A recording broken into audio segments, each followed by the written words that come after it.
Entonces ya, este nuevo tema que les quiero dar, doctores, es acerca de la sobrecarga hídrica, que la verdad es un tema que no se lo toca mucho y no tenemos mucha información, la verdad. Yo en mi posgrado de medicina interna no ahondamos mucho en esto, pero en nefrología la verdad que sí se hizo mucho hincapié en que la sobrecarga hídrica es igual a muerte del paciente. Un paciente con más del, de, del 10% de sobrecarga hídrica de su peso corporal tiene altísimo riesgo de fallecer. Entonces, nosotros como doctores tenemos que identificar un paciente con sobrecarga hídrica y hacer todas las medidas terapéuticas que el paciente pueda tener en nuestras manos, que podamos tener nosotros como doctores para poder ayudar a nuestro paciente. Esta, esta, es- ese tratamiento que les voy a dar y este manejo está dado por dos artículos súper importantes que les voy a subir al Drive si ustedes lo desean, para que ustedes los tengan. Uno es de la Sociedad Europea de Cardiología, donde nos da las pautas para poder manejar este tipo de pacientes. Y otro es uno del 2020, que también es igual de la Sociedad de Cardiología, donde nos va también, no va a haber muchas diferencias, pero nos va a dar las pautas más importantes para poder manejar. Entonces, para hacer esto, les traje un caso clínico para que sea un poquito también práctico. Y es un caso clínico real que yo lo tuve en mi hospital en México, que este caso lo presentamos en un congreso porque lo hicimos de cómo le fue al paciente y cómo se logró el manejo del paciente. Fue complicado, pero lo pudimos hacer. Entonces, es un caso clínico real, doctores. Entonces, es un masculino de 57 años, diabético. Quiero que se den cuenta todas las comorbilidades, que es el típico paciente que tenemos en medicina interna. Es diabético con tratamiento con insulina, es hipertenso en tratamiento con IECAS, que ya habíamos visto cuáles son, y beta bloqueantes. Él tiene un antecedente importante de un infarto hace 11 años, extenso, que se mantenía con atorvastatina. Y él tiene insuficiencia cardíaca que él se mantiene con furosemida 40 miligramos día. Entonces, esto es importante, doctores, que tenemos que siempre acordarnos qué es lo que él tomaba y preguntar, porque a veces se nos pasa en pregunta, entonces tenemos que saber. Entonces, ¿qué le pasó al paciente? El paciente, 10 días antes, pues le dio COVID y pues fue ingresado a este hospital en México. Entonces, se mejoró el paciente y fue dado de alta. Entonces fue dado de alta, pero luego de 3 días, el paciente regresa con dolor torácico súbito y con irradiación al brazo izquierdo, por lo que otra vez acude. ¿Qué creen, doctores, que le pasó al paciente?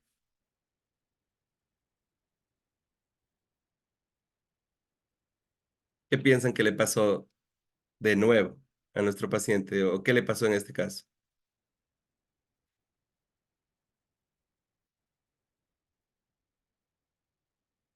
¿Algún doctor tiene alguna idea qué le pasó al paciente?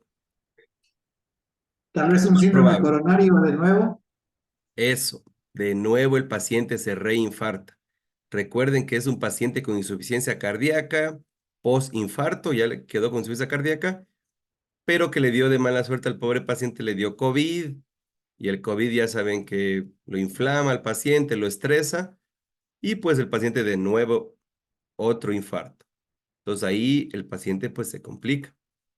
Pero vemos que viene con estos signos vitales y en ese momento pues aparentemente no tenía incurgitación yugular, tiene un corazón grande porque tiene choque en el sexto espacio intercostal y re- no venía hinchado, estaba reinfartado nomás, no estaba edematizado. Se le hizo laboratorios de ingreso al paciente y lo importante le puse con rojo, miren, que la función renal se está deteriorando. Además, como ya les dije, cardiomegalia y tiene una FEBI baja. ¿Qué es la FEBI? Es la fracción de eyección del ventrículo izquierdo, que pues tiene que ser pues más alta, por lo menos mayor a 55. Pero este paciente ya está con una FEBI baja. Y una cuña, que la cuña se le denomina la presión de la arteria pulmonar, que estaba pues no tan alta, en ese momento estaba bien, porque no estaba sobrecargado. Entonces, ¿qué le pasó? Aquí está la línea de tiempo que le llamamos cuando nosotros presentábamos pues allá en México los, los, eh, los casos, pues le llamamos línea de tiempo. Miren aquí, cuando ingresa, estaba con esta función renal y esto fue el 1 de enero. De ahí, pues como el paciente estaba con este problema del infarto, pues tuvieron que hacerle cateterismo. Pero recuerden que cuando se hace cateterismo se utiliza contraste y nuestro paciente empeoró su función renal. Pero era necesario porque tenían que hacer el cateterismo. Entonces, aquí ya después le colocan los stents, le hacen una cirugía en la circunfleja y la descendiente posterior y el paciente posterior a este procedimiento hace un choque cardiogénico. Hace un choque cardiogénico y el paciente pues se pone súper mal, hace bajo gasto y ahí en ese momento nos hace sobrecarga hídrica, retención urinaria, se hace un ajuste de los diuréticos para ver qué se podría pasar, pero con todo este paciente ya se le colocó un catéter de diálisis porque estaba muy difícil conseguir mejorarlo al paciente. Entonces, como no se lo conseguía mejorar porque la creatinina se nos elevó demasiado. Entonces, este fue el caso clínico que tuvimos y aquí les voy a mostrar una tabla de cómo fuimos haciendo la descongestión del paciente, ¿ya? Entonces, ¿qué le pasó al paciente? Pues tuvo el choque cardiogénico, después de lo que se le colocó los 4 stent coronarios, se vio signos de falla cardíaca aguda y comenzó con la sobrecarga. Miren la cuña que tenía, recuerdan doctores, de 10, subió a 18. Entonces, un signo importantísimo de sobrecarga hídrica es que se eleve la presión de la arteria pulmonar. Entonces, aquí se le elevó. Y disminuyó, pues, la FEBI, que estaba de 45, bajó a 33, porque, pues, el paciente hizo un choque cardiogénico. Y le hicimos un balance hídrico del paciente que tenía una sobrecarga de 8 litros. De 8 litros, como les dije, una sobrecarga que sea de más del 5% de tu peso corporal total es súper grave. Por si acaso no sepan, yo creo que la mayoría ya saben que cada kilo de peso de un paciente corresponde a 1 litro. Entonces, si tenemos 8 litros, pues va a ser aproximadamente, este paciente es un 8% porque este paciente pesaba 80 kilos, pero en otros pacientes puede ser diferente, pero cada kilo de peso pues es 1 litro, ¿ya? Entonces así fue, doctores. Entonces, ¿qué creen de este caso, doctores? ¿Qué es lo importante? Una, que tenemos que evaluar la sobrecarga hídrica. La pregunta es, ¿cómo hacemos la evaluación de la sobrecarga hídrica? Y dos, es cómo medimos exactamente cuántos litros o cuánto ha tenido el paciente de sobrecarga. Porque recuerden que en algunos casos eh, podríamos medir ingresos, egresos, pérdidas insensibles y todo eso. Pero bueno, eso es lo que vamos a aprender en este caso. Este caso digo, es real y es súper interesante. Pero bueno, el caso nos da para que nosotros hagamos el ejercicio. Entonces, miren, esta es la correcta manera, doctores, de hacer un balance hídrico. Cuando algún día tengan algún paciente, tienen que tomar todas las hojas de ingesta excreta. Por eso, cuando ustedes tienen un paciente que posiblemente pueda tener oliguria o que tenga insuficiencia cardíaca, tienen que dejarle un control estricto de ingesta excreta. O sea, que las licenciadas anoten cuánto está orinando y cuánto está tomando o cuánto se está introduciendo a través de la vena en nuestro paciente. Entonces, tenemos que ir viendo aquí el balance.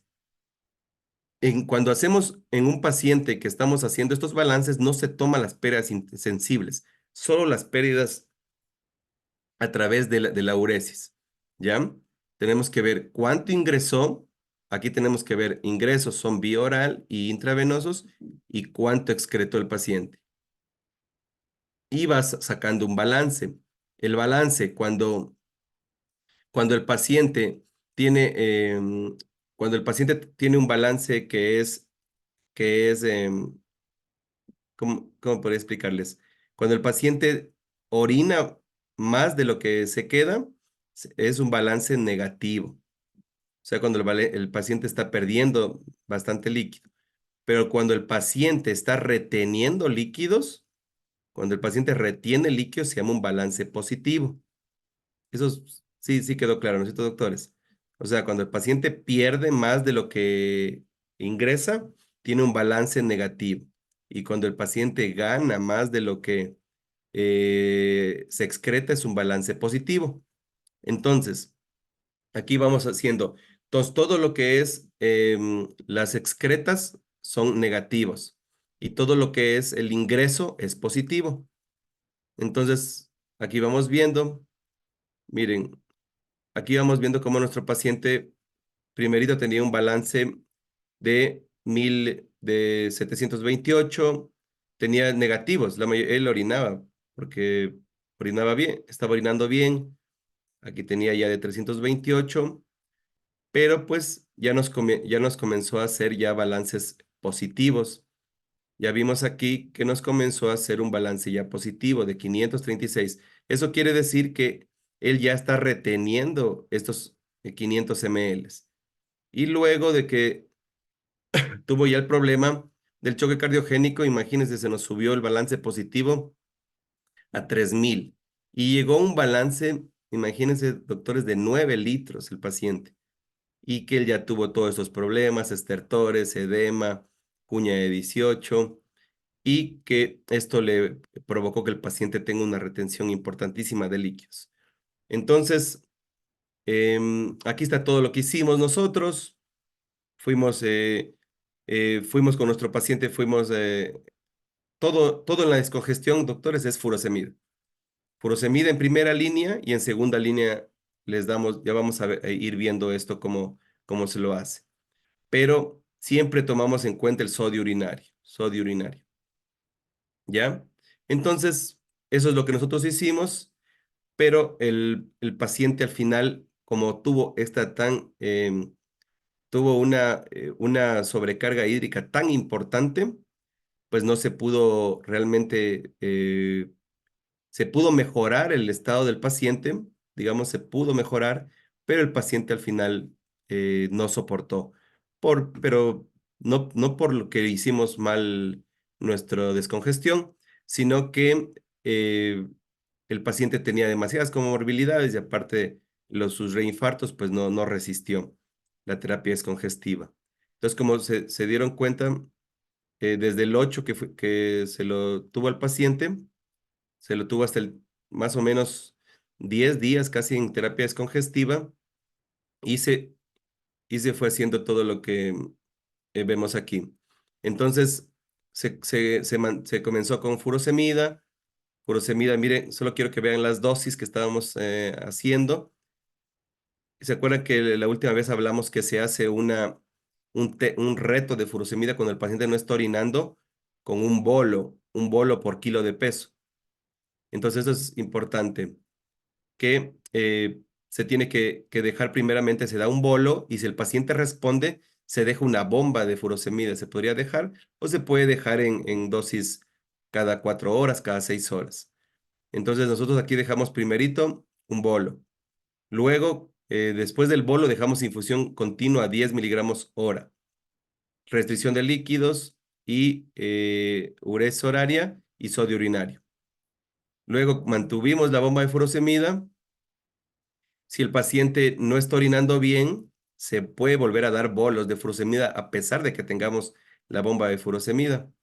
Entonces, luego ya se quitó la bomba, se dejó con furosemida a dosis intermitente y luego como no teníamos, no estábamos tan adecuado la descongestión, fuimos dejando a una dosis más alta. Y luego, pues, se dejó junto con otro diurético para tener dos acciones ahí en el túbulo para poder descongestionarlo. Al final, el paciente, como vimos, mejoró de los 9,000 que teníamos. Él quedó casi en su peso seco y pues él mejoró la cuña, mejoró la sobrecarga hídrica, pero el paciente pues no, no, no tuvo un buen resultado, no porque no lo hayamos hecho bien, sino porque el paciente tenía demasiadas comorbilidades. Entonces, ese fue el caso clínico. Entonces, ¿cuáles son las preguntas que nos hacemos, doctores? Es cómo evaluamos la sobrecarga hídrica en nuestro paciente o cómo lo hicimos nosotros. Pues todo es importante saber, les dejo esta tablita que tenemos hay algunos signos físicos, pero no son tan exactos, pero nos podrían ayudar, ¿no es cierto? Podríamos hablar del edema, podríamos hablar del reflujo yugular o también de la ingurgitación yugular, pero eso pues tenemos que hacer un examen físico. El que es más importante es evaluar, pues, pulmones. En pulmones sí podemos evaluar sobrecarga hídrica. Un paciente podríamos tener estertores pulmonares bilaterales. Podríamos también hacerle un eco pulmonar donde veamos líneas de sobrecarga. Entonces sería muy importante. Pero esto es lo que les dije, doctores, la última vez. Uno de los más importantes para evaluar sobrecarga hídrica es el eco de la vena cava. Eso ya lo vamos a ver un poquito más. Pero el eco de la vena cava nos trata de decir es que si imaginémonos que pues la vena cava estaba aquí, si nosotros al hacer el eco, esta vena cava no colapsa nada, pues es que está sobrecargado. Hay demasiado líquido aquí y no nos deja, pues no hace que colapse, porque normalmente cuando respiramos la vena cava colapsa. Solo ponemos el transductor aquí y pues tendríamos que evaluar ese colapso, ¿ya? Y en cambio, cuando colapsa demasiado es que está deshidratado. Entonces eso es importante. Aquí nos pone que el colapso en nuestro paciente tenga que ser más del 50% para que nos diga que está con sobrecarga hídrica. Y eso. Entonces eso es lo más importante que tenemos que evaluar en un paciente. Yo me quedaría con para evaluar una sobrecarga hídrica, lo más importante para mí, un ecocardiograma donde me revelen cuña o presión de la arteria pulmonar, como ya les dije, ¿no es cierto? Y una evaluación con el eco de la vena cava. Pues si no tenemos estas herramientas o ecos en nuestros lugares donde estemos, pues nos toca hacer un examen físico exhaustivo más pulmonar y de venas de cuello y reflujo hepatoyugular y después ver que no estén edematizados. Les había dicho, doctores, que el edema es un mal predictor de sobrecarga porque pueden haber pacientes con edema que sea edema por algún problema linfático o edema por hipoproteinemia. Entonces, no es 100% la evaluación del edema de miembros inferiores sugestivo de que mi paciente está sobrecargado.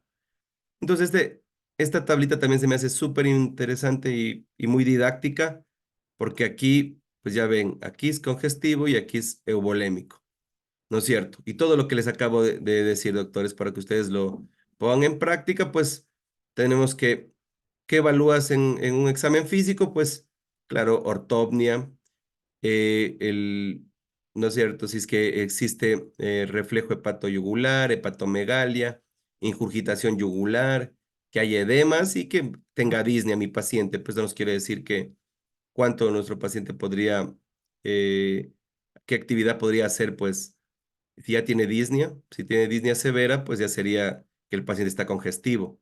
Todo esto desde aquí para acá es congestión. Entonces, eso sería el examen físico y en cuanto a exámenes, pues podemos hacer una radiografía de tórax, podríamos hacer ProBNP, que eso nos dice que nuestras cavidades cardíacas están teniendo una dilatación aguda, pues en la mayoría de hospitales no tenemos ProBNP, pero en los que tuvieran pues, sería excelente tener, aquí están los rangos que se maneja cuando hay sobrecarga, pues se elevan. Entonces, en una radiografía, pues sería excelente también hacer para ver si no hay, pues, edema pulmonar y podríamos también evaluar de una manera directa. Pero lo que ya les dije, pues la vena cava sería el gol estándar para esto, ¿no es cierto? Con la vena cava tendríamos que ver cuándo diríamos que está sobrecargado cuando tengamos estos dos. Cuando nuestra vena cava midiendo la mida más de 2,2 centímetros y que nuestra colapsabilidad, ¿no es cierto? O sea, no nos colapse y que nos colapse menos del 50%. Como eso les decía, doctores, que la vena cava normalmente debería colapsar, ¿no es cierto? Debería colapsar, pero si no nos colapsa, si nos colapsa menos, hay pacientes que colapsan hasta menos del 30%, entonces eso nos quiere decir que el paciente está con sobrecarga hídrica. Y pues lo que les dije, el eco pulmonar también es importantísimo porque puedes ver líneas B, que son líneas de sobrecarga. Si tienes más de 30 líneas B en 28 sitios diferentes, pues quiere decir que tienes sobrecarga. Eso es, doctores, una evaluación, es realmente todo lo que se puede hacer para evaluar sobrecarga hídrica. No sé, doctores, si es que alguien tiene alguna pregunta, porque esto es sumamente importante, porque si no sabemos evaluar la sobrecarga hídrica, pues no podemos dar un manejo adecuado. ¿Algún doctor que tenga alguna pregunta o está muy claro herramientas para evaluar la sobrecarga hídrica? Doc, una preguntita. Con respecto a la bomba de furosemida que han iniciado, ¿hasta qué tiempo se le puede mantener? La bomba de hidroxamina la puedes mantener el tiempo que tú creas conveniente. No hay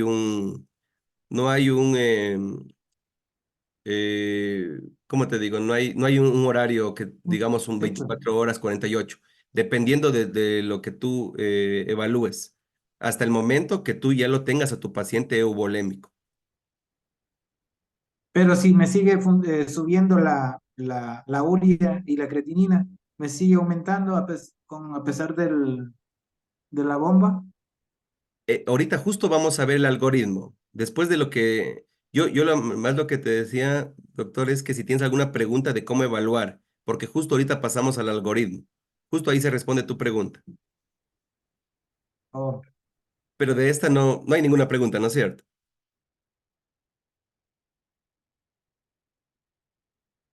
Ya. Entonces, ahorita sí, lo que el doctor estaba preguntando. ¿Cómo, cómo vamos a tratar y cómo vamos a hacer nuestra estrategia terapéutica? ¿No es cierto? Una estrategia que ya vamos a hablar, pues es la bomba, que no en todos los casos se la pone la bomba de furosemida. Yo personalmente dejo la bomba de furosemida para casos muy severos. Yo personalmente más bien manejo solo con bolos, pero ya les voy a explicar. Igual aquí está justo en estos artículos está las, cómo debemos hacerlo. Pero bueno, aquí en este artículo justo también les da una leve, lo que ya hicimos, así una visión de todos los diuréticos que podemos utilizar. Pues aquí están todos, ¿no es cierto? Nosotros ya lo sabemos.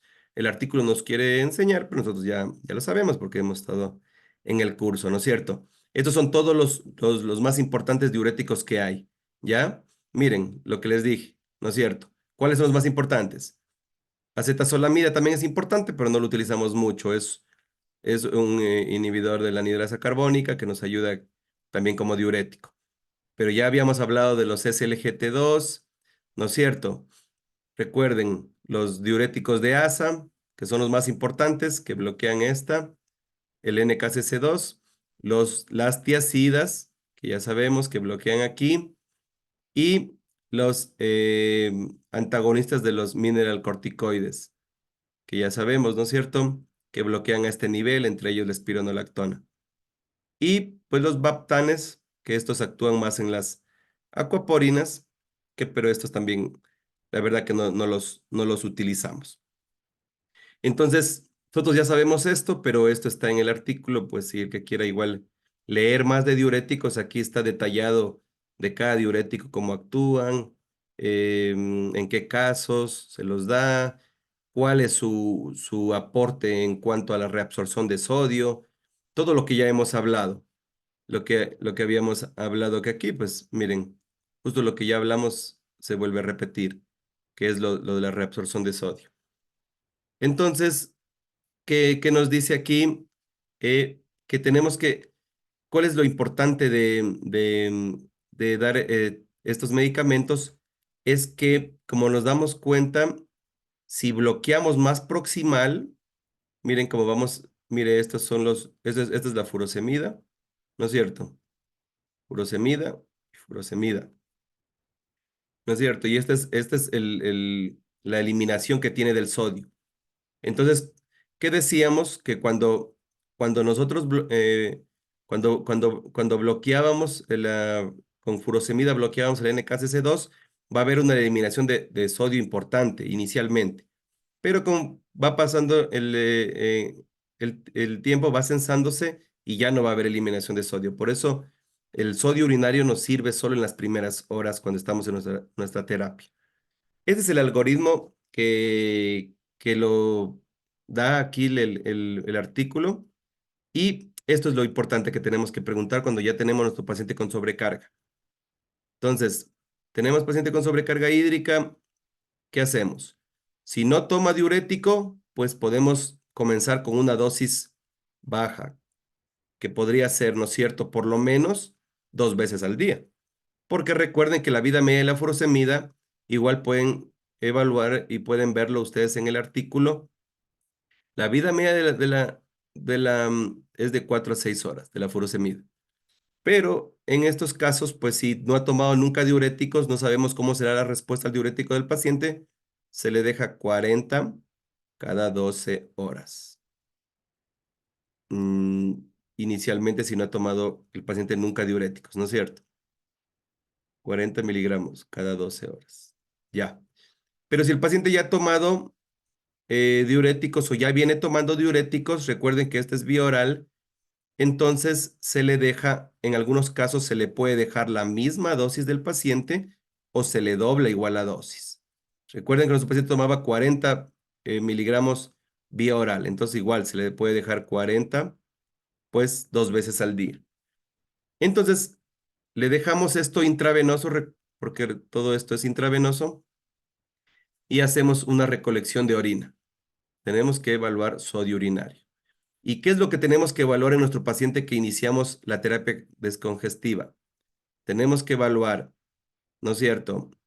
A las 2 horas tenemos que evaluar el sodio urinario y a las 6 horas. Es los únicos momentos que evaluamos el sodio urinario.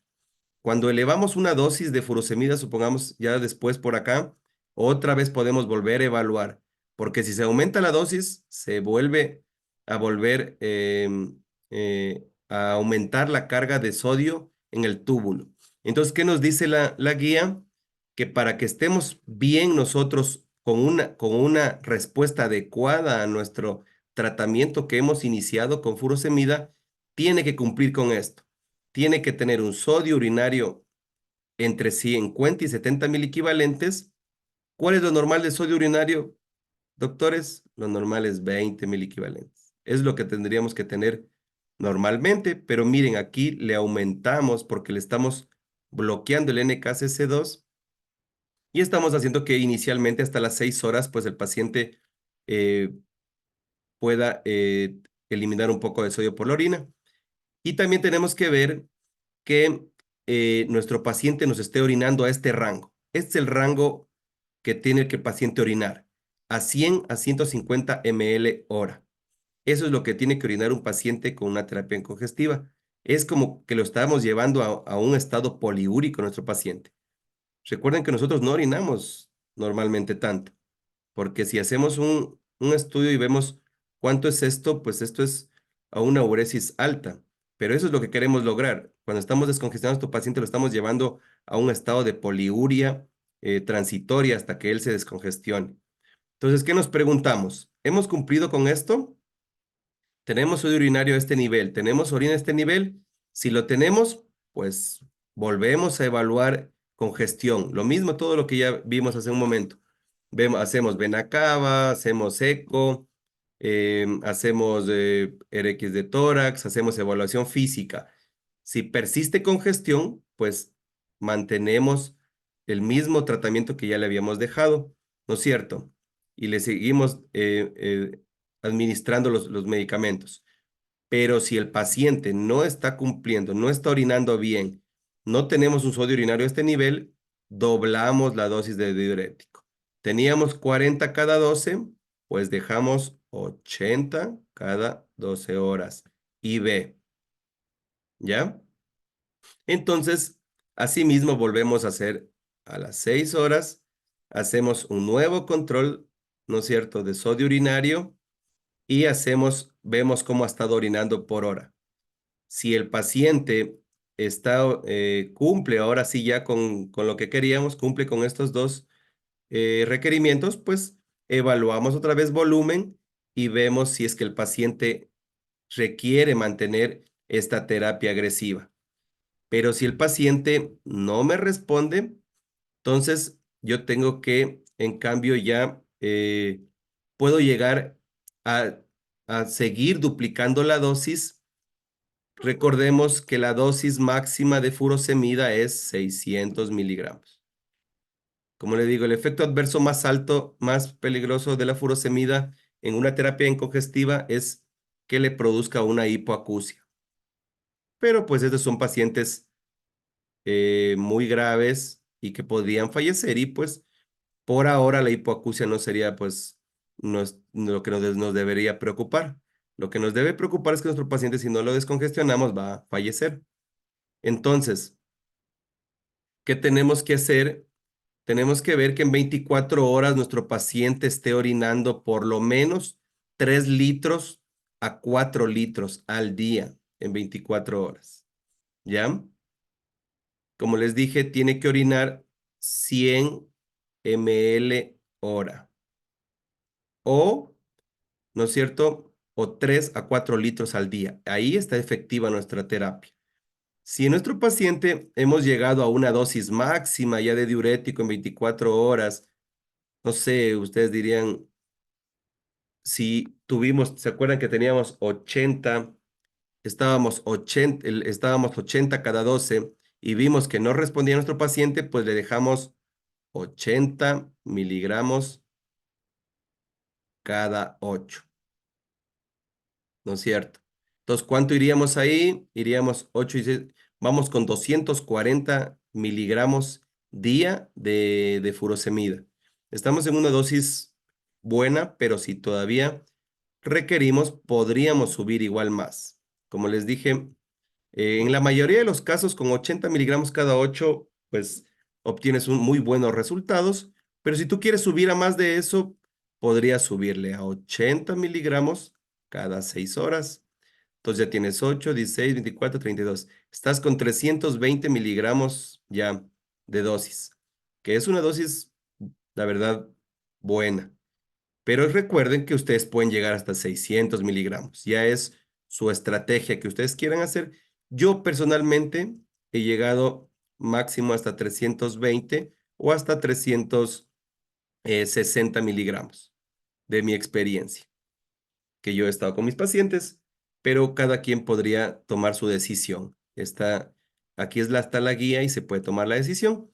Entonces, si mi paciente, supongamos, yo me pongo un límite y me digo, voy a llegar a 360 miligramos, no sigo sin obtener una uresis adecuada que sea de por lo menos 100 ml por hora, entonces yo ya quiero utilizar un segundo diurético porque siento que el paciente no me está respondiendo a furosemida. Entonces yo antes de llegar a una dosis máxima, yo tomaría la decisión de seguir por la primera línea combinada, que serían las tiazidas. Entonces yo puedo dejarle hidroclorotiazida combinado con la furosemida para ver cómo me responde mi paciente. Si asimismo no me respondiera dosis altas de hidroclorotiazida, que podríamos dar 50 miligramos de hidroclorotiazida, si no me responde, podríamos dejar hasta 100 miligramos, pues yo podría tomar la decisión de una segunda línea. Y tercera línea, pues están los SLGT2, aunque aquí no lo coloca como en esta guía, pero nosotros en ese tiempo utilizamos espironolactona, porque nuestro paciente se nos estaba bajando el potasio con la terapia descongestiva. Entonces, es una buena estrategia en pacientes que estás manejando esa terapia descongestiva con furosemida, pero que el potasio se te está bajando demasiado. Podrías tomarlo como segunda línea en vez de la hidroclorotiazida, podrías tomar la espironolactona. O ahora tenemos pues la finerenona. Pero pues lo que ahorita queríamos era con la espironolactona es mismo el efecto adverso, que era que nos retenía potasio porque estábamos teniendo potasios muy bajos con nuestro paciente. Pero recuerden que los pacientes con sobrecarga hídrica y retención de volumen no nos interesa mucho que se nos baje el potasio porque ellos están reteniendo el potasio más bien. Y, y como no están orinando, están oligúricos, pues no nos interesa mucho. Pero en nosotros en este caso sí utilizamos esta, pero solo en caso de que tenga un potasio muy bajo. Pero en algunos casos, como les digo, es un poco contraproducente en un paciente que no está orinando, quererle darle un fármaco que me retenga potasio. Porque si no me está orinando, la primera consecuencia de que yo le voy a dar diálisis es un potasio elevado. Entonces, esto sí con mucho cuidado, pues nosotros como nefrólogos lo hicimos porque estábamos ya con todo, ya teníamos para dializarlo en caso que necesitara, pero no, en la guía nos dice que primerito de la combinación con tiazidas, segunda con acetazolamida y puedes considerar también darle un dapaglifosina o algún otro medicamento. Entonces, esto, como se dan cuenta, en ningún momento se utilizó en ningún momento se utilizó la bomba de furosemida, simplemente con bolos. No es necesario dejar bomba de furosemida a nuestros pacientes.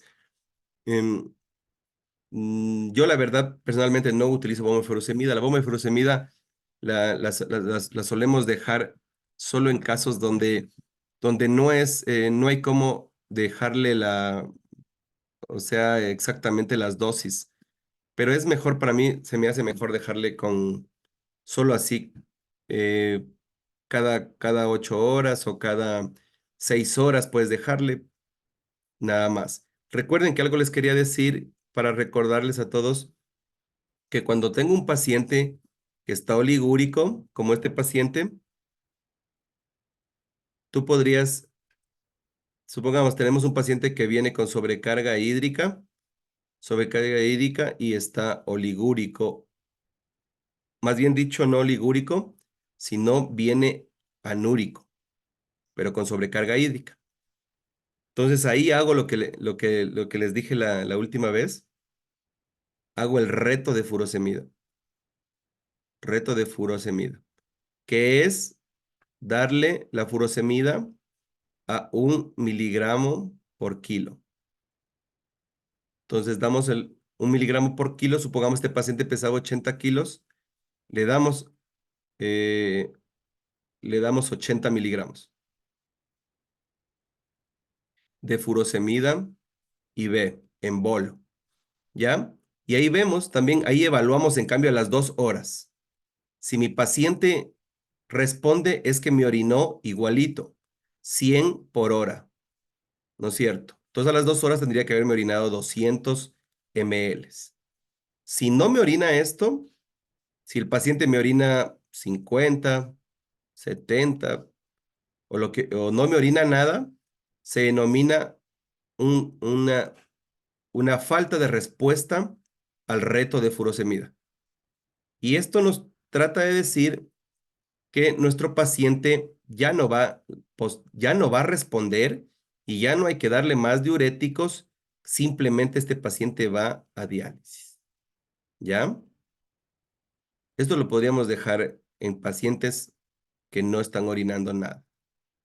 Y en cambio lo otro, pues, en lo que ya acabamos de ver ahorita, lo otro sería en nuestro paciente con sobrecarga hídrica, ¿no es cierto? Con sobrecarga hídrica y que está oligúrico. O sea, está orinando poco, pero está orinando. Entonces ahí comenzamos toda la terapia descongestiva que ya vimos. En el caso, supongamos que este paciente anúrico lo volvemos oligúrico o tuvo una respuesta al diurético, o sea, me orinó 200 ml, ahí igualito comienzo con la terapia descongestiva y comienzo con lo mismo que ya vimos en todo el algoritmo, a darle por horario la furosemida. Y vamos haciéndolo. Si algún doctor quiere dejar una bomba de furosemida, pues también lo puede hacer. La bomba de furosemida, la mayoría la dejamos 1 a 1. Dejamos 100 miligramos de furosemida en 100 ml de, mm, de solución salina, ¿ya?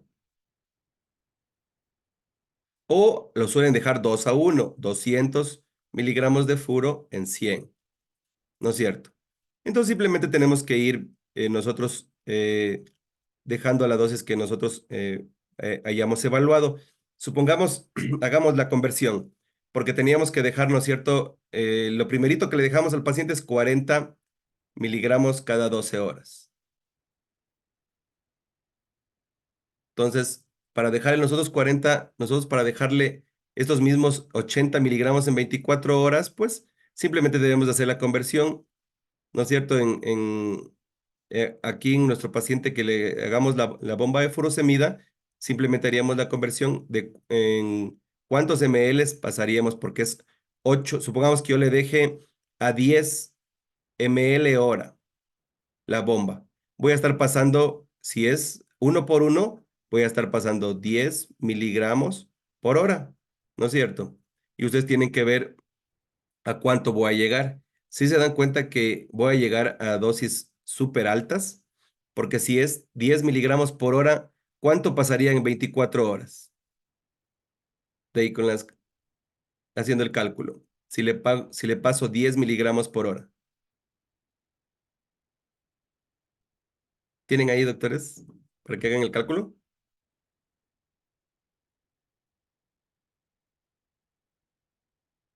10 por 24. ¿Cuánto les saldría? 240. ¿Cuánto?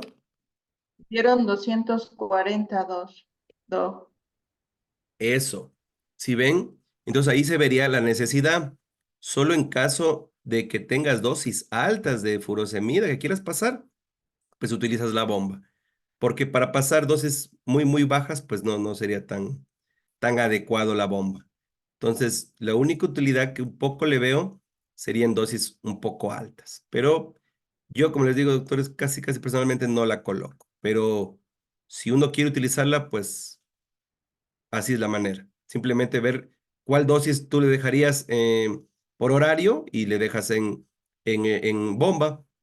Cuando estás, supongamos ya estás con la bomba de furosemida y el paciente igual tienes que hacer a las 6 horas como igualito.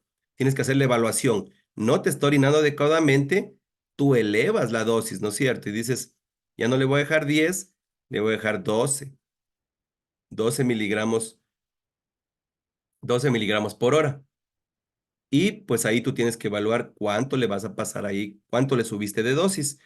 Pero cuando tú subes aquí es un tip, cuando subes los ml por hora de la bomba, tú tienes que darle, darle un bolo previo. Porque recuerden que este cambio, como es 2 miligramos por hora, el paciente no lograr, va a demorarse mucho en actuar eso porque es por hora. Entonces tú, antes de subir la dosis en la bomba de furosemida, tú le dejas un bolo de unos 40 miligramos y ve en bolo. ¿Por qué lo hice? Porque acabo de subir la dosis de mi bomba de furosemida y pues tengo que bolearlo primero para que sea efectiva esa elevación de esa dosis. Y eso, doctores, eso sería más o menos lo que es una terapia descongestiva. No sé si es que algún doctor tiene alguna pregunta o el mismo doctor de la que me preguntó hace un rato le quedó claro o algo que me quiere preguntar.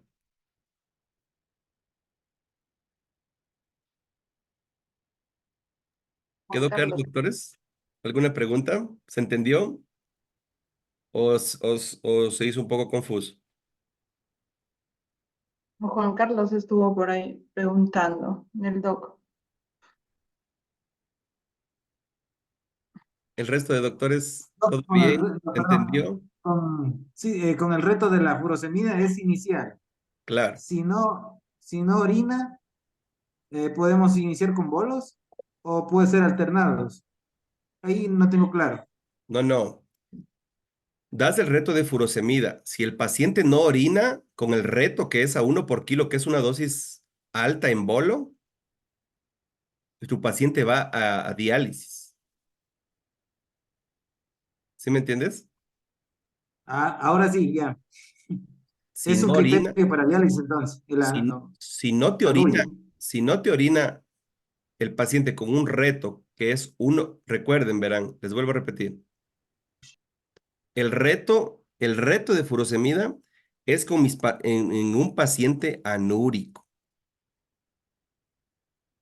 Anúrico más sobrecarga, que ya tú lo ves que está sobrecargado, ¿no es cierto? Porque tú ya lo examinaste, le hiciste eco, le hiciste todo. Y te diste cuenta que el paciente está anúrico. Entonces el paciente no está orinando nada. Ya va 2 horas, 3 horas que no orina nada y está con sobrecarga. Entonces, les voy a cambiar de color. Anuria más sobrecarga. Entonces haces el reto de furo, ¿no es cierto? Entonces ahí viene el reto. Pero el reto, ¿en qué consiste? El reto de furo. ¿En qué consiste el reto de darle 1 miligramo por kilo de la furosemida, ¿no es cierto? Y recuerden, eso me faltó decirles, cuando el paciente ya tomaba diuréticos, se le deja 1,5 por kilo. Ese sería el reto de un paciente que ya toma diuréticos, ¿no es cierto? Ya toma diurético y el que no toma. Y tú se evalúa a la primera hora y también a la segunda hora.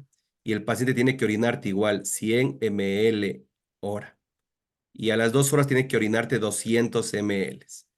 Si no pasó esto, si el paciente orinó menos de esto, pues el paciente va a hemodiálisis. ¿Ya? Que si el paciente sí te orinó, ahí aplicas la terapia descongestiva. Ahí tomas tú tu decisión, dejas furosemida a la dosis que ya está en la guía, que ya la vimos, ¿no es cierto? Dejas a las dosis que tú veas convenientes, puedes dejarle bomba, puedes dejarle cada 6 horas. Tú tomas esa decisión, ¿ya? De acuerdo a tu estrategia y nada más. Y ahí vas haciendo todo el algoritmo que hicimos. Pero esta es en paciente anúrico, que es un reto que tienes que hacer. Que si el reto es negativo, pues el paciente ya no va a responder y no hay que perder el tiempo porque el paciente está sobrecargado y va a fallecer, más bien directo hemodiálisis. ¿Está claro, doctores? Ahora sí, mi doc, ya está claro. Sí, Doc, le leo en el chat, hay una pregunta. ya. Déjame borrar. Y ella la han borrado porque ya creo que se aclaró. Sí, no sé, doctores, si algo no quedó claro, porque la verdad que esto es algo muy, muy importantísimo. O sea, esto, como les digo, se salva vidas hidratando, pero también se salva vidas descongestionando a nuestros pacientes o tomando las mejores decisiones en cuanto al manejo de los diuréticos. Entonces eso, doctores. Eh, Como les dije y lo que preguntó el doctor, no se asusten si cuando estás en tu terapia descongestiva se te eleva la creatinina. Es lo esperable que se eleve la creatinina porque el paciente estaba, o bueno, aquí les pregunto, solo para ver quién razona esta pregunta. ¿Por qué creen que la creatinina se eleva en el momento que estamos descongestionando al paciente? Bueno, decir porque se comienza a deshidratar, ¿no es cierto? ¿O qué creen, doctores? ¿Alguien se lanza a decir por qué motivo creen que se eleva la creatinina en una terapia descongestiva?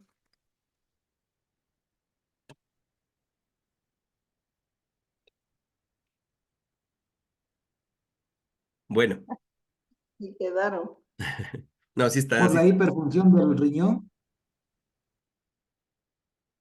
podría ser, doctor, pero no. Sí, no, así es compleja esta pregunta, pero no es tanto. Simplemente saben por qué, doctores, se eleva la creatinina, porque la creatinina que tú le tomaste cuando el paciente estaba congestivo era una creatinina que estaba muy diluida y que no era la real. Y cuando tú lo estás llevando a un peso seco, esa es la creatinina real que tenía el paciente. Posiblemente él ya tenía una lesión renal aguda por hay un término que se llama, que le llamamos los nefrólogos, que se llama renosarca. O sea que nuestro riñón está con edema. Entonces, en este paciente posiblemente ya tenga una lesión renal aguda y simplemente estaba muy diluida la creatinina y cuando le tomaste no era su creatinina real, pero cuando lo estás descongestionando se eleva la creatinina, pero no tengas miedo porque se vio en esos estudios que estos pacientes pues esa era su creatinina real y pues no tendría ningún problema. Si tu paciente se está orinando, pues continúas con tu terapia descongestiva.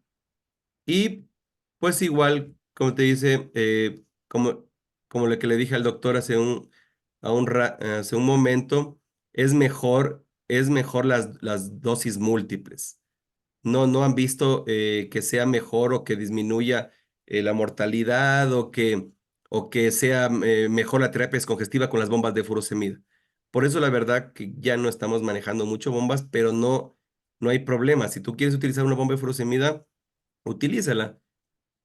Siento que si te va mejor y te sientes mejor y quieres utilizarla, pues utilízala. Igual no va a haber diferencias, porque dicen no hay diferencia mayor, ¿ya? Entonces es como tú lo quieras hacer.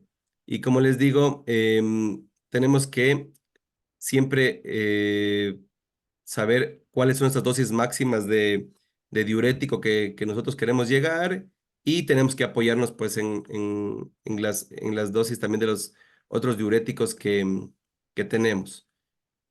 Eso sería pues todo, doctores. Aquí al final les da pues lo mismo que ya habíamos hablado, que habla bastantísimo del sodio urinario y de la excreción y de la entrega distal del sodio, que les decía que es súper importante y que la furosemida solo elimina sodio hasta las máximo 6 horas y después de eso pues ya no es natriurei, ya no produce natriuresis.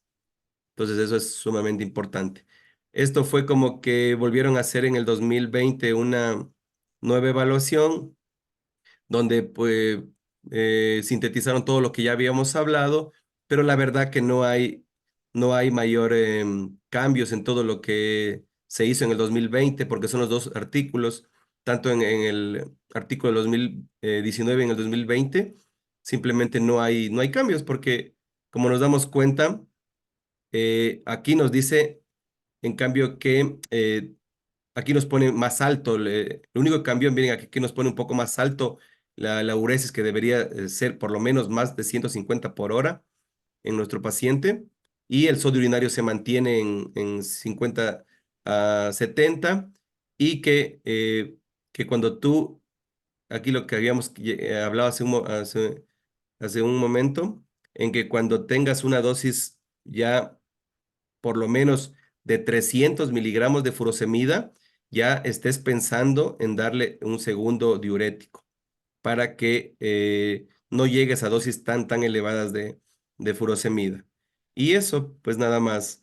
Igual sigue como la primera línea combinada, lo que ya les había dicho, y, y pueden utilizar pues los demás que ya habíamos hablado, pues las tiacidas de primera línea, la miloride, y que sí se puede utilizar lo que habíamos hablado, ¿se acuerdan? Es los antagonistas de receptores de aldosterona, pero si tienen mejor la finerrinona, mejor, porque, como les dije, estos pacientes pueden hacer hipercalemias porque están haciendo retención hídrica y es mejor darles un antagonista de aldosterona, pero que no tenga el efecto adverso de elevar el potasio. Eso fue el único cambio que hubo en este último 2020 en cuanto a el manejo de un paciente con sobrecarga hídrica. Eso sería todo, doctores, por esta clase. Siento que es súper importante lo que les acabo de dar. Si tienen alguna pregunta o quieren ahondar más en esto, doctores, porque yo les di una revisada muy superficial, porque son muchas cosas, les podría facilitar los dos artículos, o por lo menos el uno del 2019 y para que ustedes lo tengan. Con todo, como les digo, doctores, aquí están, y si ustedes ya ven el video, van a ver que los dos artículos están aquí. Entonces los podrían buscar. Esos artículos están, no, son abiertos. O sea, no tienen ningún problema. Si no los logran bajar, me avisan y les paso. Eso sería todo, doctores, por ahora. No sé si tienen alguna pregunta.